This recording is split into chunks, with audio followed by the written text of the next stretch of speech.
Está começando o ES Informa, o seu resumo semanal com as principais novidades do mundo jurídico. Informação objetiva, análise prática e tudo o que impacta a advocacia catarinense. Eu sou Bárbara Cidral e nos próximos minutos você fica por dentro do que movimentou o direito nos últimos dias. Vamos aos destaques da semana. O Tribunal de Justiça de Santa Catarina publica pela primeira vez edital de acordo feito em precatórios para credores de Tubarão.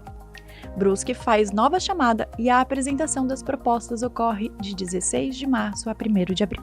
O Tribunal de Justiça de Santa Catarina tornou públicos os editais de convocação para acordo direto com desságio aos credores de precatórios devidos pelos municípios de Tubarão e de Brusque por suas administrações direta e indireta. Essa é a primeira vez que os credores de Tubarão terão a oportunidade de participar do acordo direto, com R$ 830.469,44 à disposição, além de todos os aportes que ocorrerem durante a validade do edital.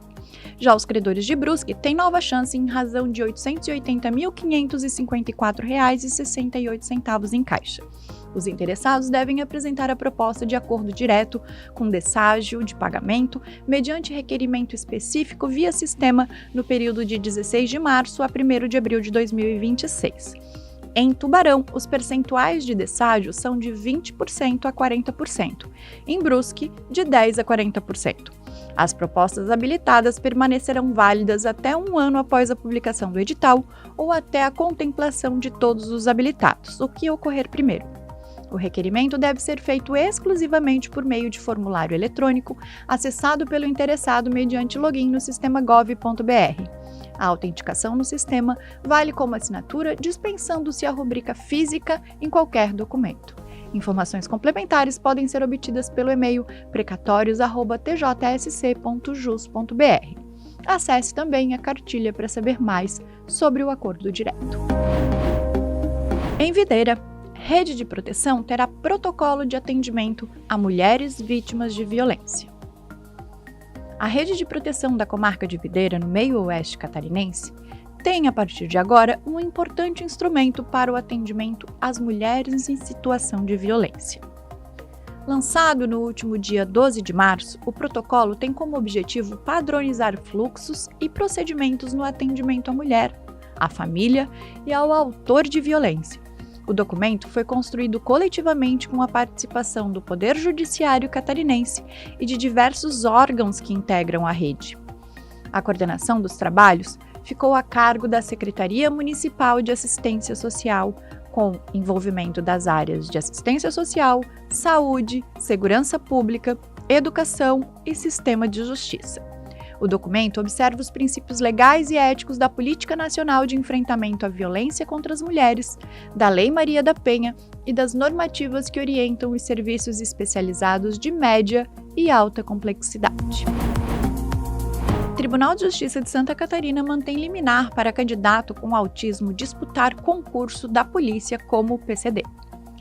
A primeira Câmara de Direito Público do TJSC referendou liminar que assegura a um candidato diagnosticado com transtorno do espectro autista o direito de disputar vagas reservadas a pessoas com deficiência em concurso para o cargo de escrivão da Polícia Civil do Estado.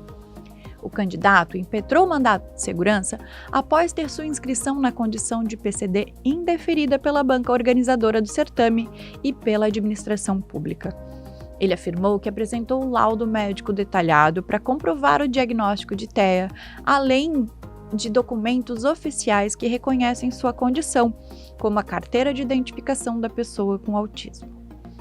O candidato alegou que o indeferimento ocorreu sem motivação adequada e que contrariou a legislação que equipara pessoas com transtorno do espectro autista a pessoas com deficiência para todos os efeitos legais. Ao analisar o caso, o desembargador relator destacou que a liminar havia sido concedida com base na presença dos requisitos legais para tutela de urgência, especialmente a plausibilidade do direito alegado e o risco de prejuízo decorrente da demora na análise da demanda. Conforme ressaltado no voto, a legislação federal estabelece que pessoas com TEAs são consideradas com deficiência para todos os fins legais. Além disso, o relator observou que o edital do concurso prevê a possibilidade de participação de candidatos com deficiência, desde que apresentado laudo médico com indicação do Código de Classificação Internacional de Doenças, CID, e descrição das características da condição. Outro fator considerado foi a proximidade da prova objetiva do concurso, previsto agora para março de 2026, o que evidenciaria o risco de prejuízo caso a medida não fosse mantida.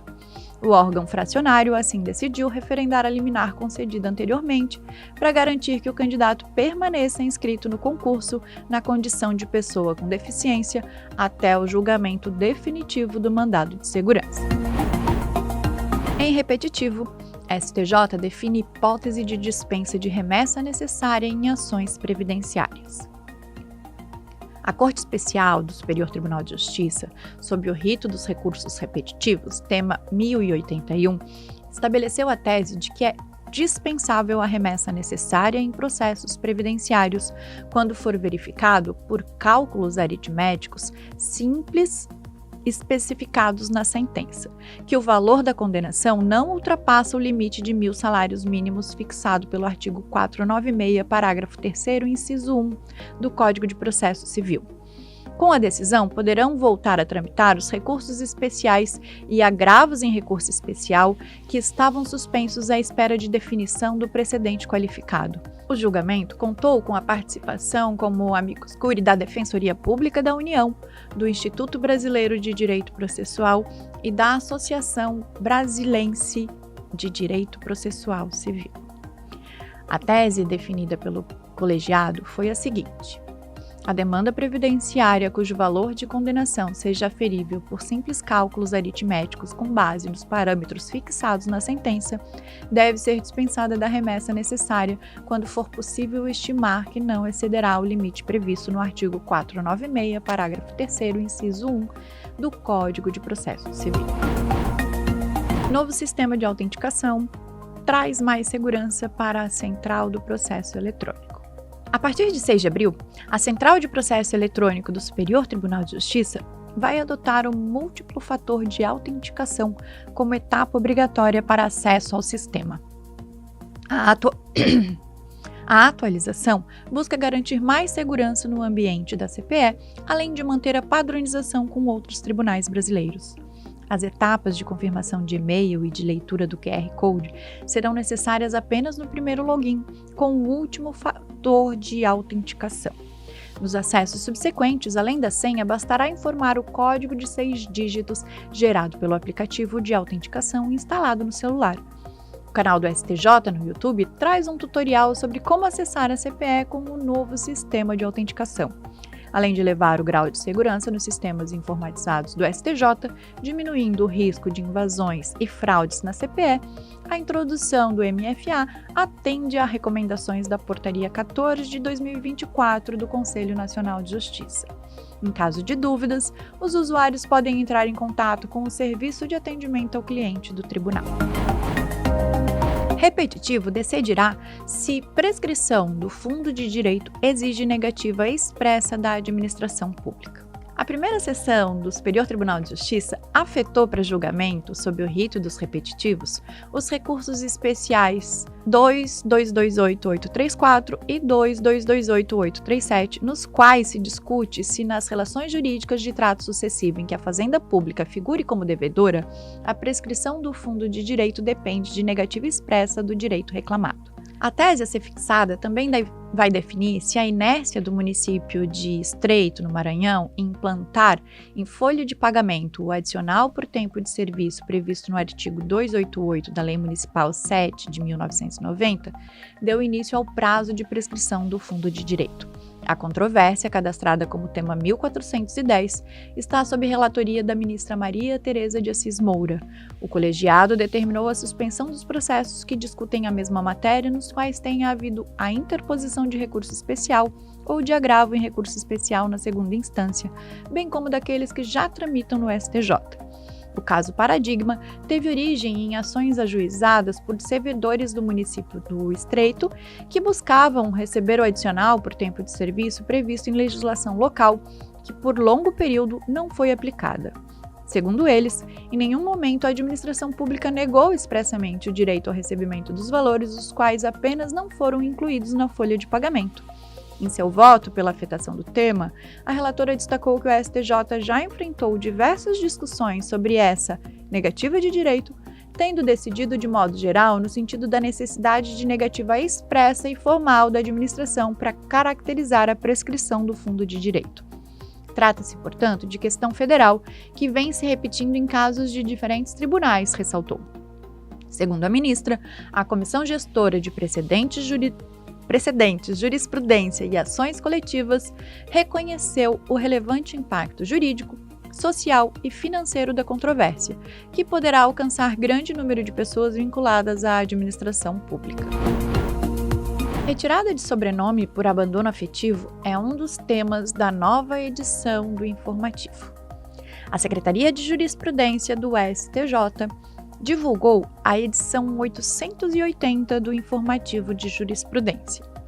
A equipe de publicação destacou 2 julgamentos nessa edição.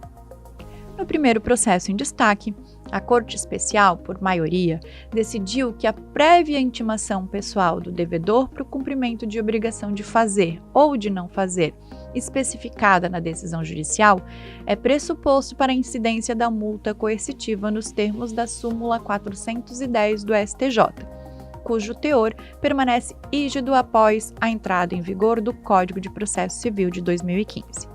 A tese foi fixada nos RESPs 2096.505, 2.140.662 e 2.142.333, de relatoria do ministro Luiz Felipe Salomão. Em outro julgado mencionado na edição, a terceira turma, por unanimidade, definiu que é possível a suspensão do sobrenome paterno em razão de abandono afetivo. O processo em questão, sob segredo de justiça, teve como relatora a ministra Nancy Andrighi. O informativo de jurisprudência divulga periodicamente notas sobre teses de relevância firmadas nos julgamentos do STJ, selecionadas pela repercussão no meio jurídico e pela novidade no âmbito do tribunal.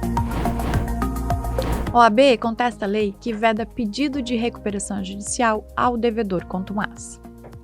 O Conselho Federal da Ordem dos Advogados do Brasil acionou o STF contra trecho do Código de Defesa do Contribuinte que veda ao contribuinte qualificado como devedor contumaz a propositura de pedido de recuperação judicial ou a permanência em processo já em curso, possibilitando a mudança da recuperação judicial para falência. A ação direta de inconstitucionalidade, a DI 7943, foi distribuída ao ministro Flávio Dino. Segundo a OAB, a regra da Lei Complementar 225 de 2026 é desproporcional, sancionatória e com efeitos graves sobre a atividade empresarial e o acesso à justiça. Na avaliação da entidade, ao estabelecer sanção política indireta, a norma cria mecanismo coercitivo atípico de cobrança e repressão fiscal, incompatível com o sistema constitucional de garantias. Outro argumento é o de que a medida criada sob pretexto de combater a inadimplência contumaz exige pilares essenciais da ordem econômica e do sistema de justiça, como a livre iniciativa, o exercício da propriedade com função social e a atuação do Poder Judiciário. Ao pedir liminar para suspender o dispositivo, a OAB sustenta que uma eventual declaração posterior de inconstitucionalidade não será capaz de restaurar empresas já extintas nem recompor o valor econômico dissipado. Relator proíbe suspensão compulsória com pena máxima para magistrados. O ministro Flávio Dino, do Supremo Tribunal Federal, anulou a decisão do Conselho Nacional de Justiça, CNJ, que havia suspendido a pena de aposentadoria compulsória a um juiz estadual do Rio de Janeiro. Dino reconheceu que a sanção aplicada ao magistrado foi extinta pela Emenda Constitucional 103 de 2019, reforma da Previdência, e que a tramitação do caso no Conselho violou o devido processo legal. Na decisão, o relator determinou ainda que o CNJ reanalisasse o processo disciplinar e, se entender que há comprovação de que o juiz cometeu infrações graves, envie o caso à Advocacia Geral da União para apresentação da ação judicial cabível perante o Supremo para a perda do cargo. A sanção de aposentadoria compulsória foi imposta pelo Tribunal de Justiça do Estado do Rio de Janeiro após uma inspeção da Corregedoria na Vara Única da Comarca de Mangaratiba, no Rio de Janeiro, da qual era titular. A Corte Estadual considerou que o magistrado, entre outras condutas, dirigiu de forma proposital ações para a vara onde atuava e, na sequência, concedeu liminares em benefícios de policiais militares que não moravam na comarca. Também ficou demonstrado que ele retinha em seu gabinete processos cuja competência já havia sido declinada para a Fazenda Estadual, além de determinar a anotação irregular da sigla PM na capa dos autos para identificar processos em que fossem partes policiais militares. A STF mantém regra que limita o número de candidatos por partido nas eleições proporcionais. O STF considera válidas as alterações sobre o número máximo de candidatos que os partidos podem registrar para a Câmara dos Deputados, as Assembleias Legislativas, a Câmara Legislativa do Distrito Federal e as câmaras municipais. A decisão foi tomada no julgamento da ação direta de inconstitucionalidade 7017 na sessão virtual encerrada em 24 de fevereiro. Com isso, permanece válida a regra da lei eleitoral segundo a qual cada partido pode registrar candidatos no total de até 100% mais um do número de vagas a preencher. Também ficaram impedidos os vetos presidenciais às propostas que ampliavam esse percentual para até 150% em determinadas situações. OAB vai ao STF contra aumento de tributos sobre o lucro presumido. A majoração do percentual de presunção no regime de lucro presumido, previsto na Lei Complementar 224 de 2025, levou o Conselho Federal da OAB a acionar o STF em ação direta de inconstitucionalidade nesta última sexta-feira, 13/3.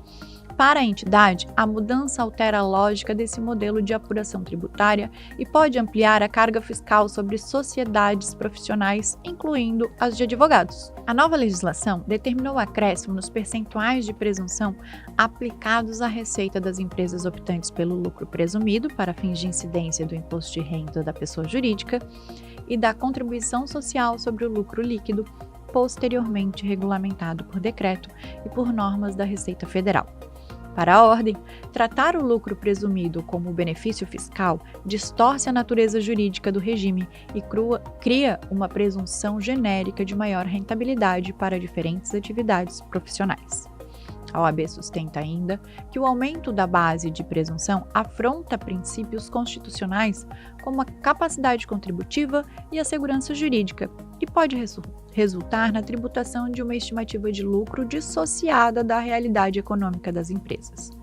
O Conselho Federal, portanto, pede a concessão de medida cautelar para suspender imediatamente a eficácia dos dispositivos questionados até o julgamento definitivo pelo Supremo. Estas são algumas das notícias do direito de Santa Catarina e do Brasil. E se você quer se aprofundar nos temas que discutimos hoje, acompanhe os episódios do ESAcast, disponíveis nas plataformas digitais da ESA. Toda semana, recebemos especialistas debatendo os assuntos que impactam a sua atuação profissional. Além disso, confira os cursos e eventos da Escola Superior da Advocacia no site esasc.oab-sc.org.br. Este foi o ESA Informa. Informação que conecta, atualização que fortalece a advocacia. Nos encontramos na próxima semana com mais notícias e novidades do mundo jurídico. Até lá!